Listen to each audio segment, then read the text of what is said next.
And staying in the region for years, American and Western travelers have enjoyed easy, visa-free access to many African nations. But now Namibia is flipping the script.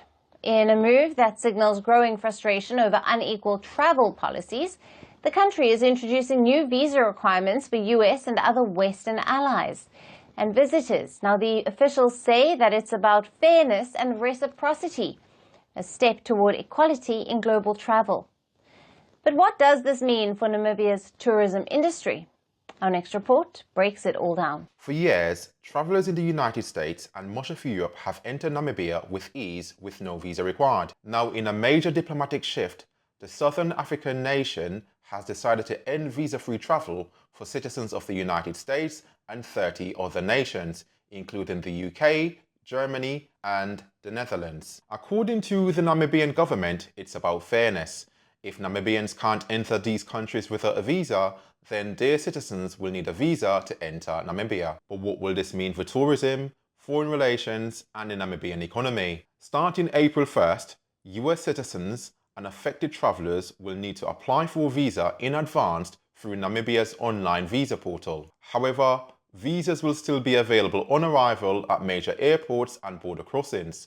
So while the door isn't closed, it's no longer wide open. This ends a decade-long policy that allowed US tourists to stay up to 90 days in Namibia without needing a visa. This change comes shortly after the inauguration of the new president of Namibia and his first female head of state. It follows through on a promise made over a year ago. In May 2023, Namibia announced that it would start requiring visas from citizens of countries that don't reciprocate visa-free entry for Namibians. The US and the UK are at the top of that list. Now, Namibia's Ministry of Home Affairs was keen to make clear that this is not punishment, it's just a matter of equal treatment. Now, this policy shift reflects a growing frustration across the African continent.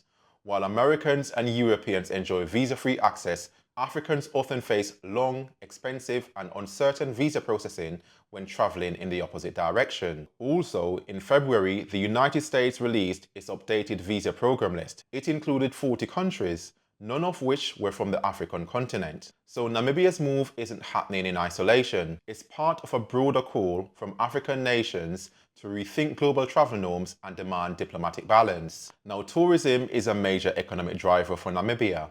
In 2023, the country welcomed over 800,000 international visitors, and more than 22,000 of those were from the United States. Now, while that might seem like a small slice, tourists from the US tend to stay longer, spend more, and book safaris and other high-end tours. Even a small drop in high-spending Westerners could lead to a loss of income for local tour operators, hotel staff, and small businesses that relies heavily on tourist dollars. Namibia's tourism sector employs thousands.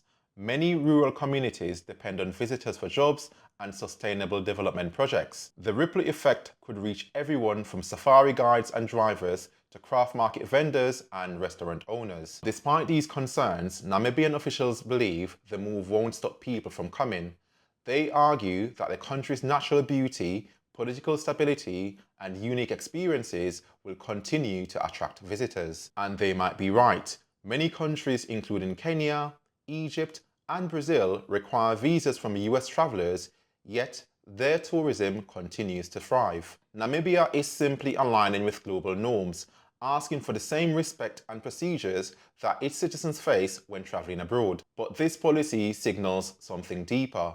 A shift in how African nations engages with the world. It's about who enters your borders and on what terms. This might be a wake-up call for the West. If visa restrictions remains one-sided, don't be surprised if more countries follows Namibia's lead. Now, some investors worry that this might slow down diplomatic relations or slow down foreign business travel, which could have long-term effects on trade and foreign direct investment. But for Namibia, this is a strategic decision and not an emotional one.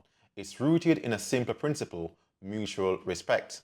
It's the opening of a new chapter where fairness and dignity are a part of its new itinerary. If you find this information useful, don't forget to subscribe to Grong News.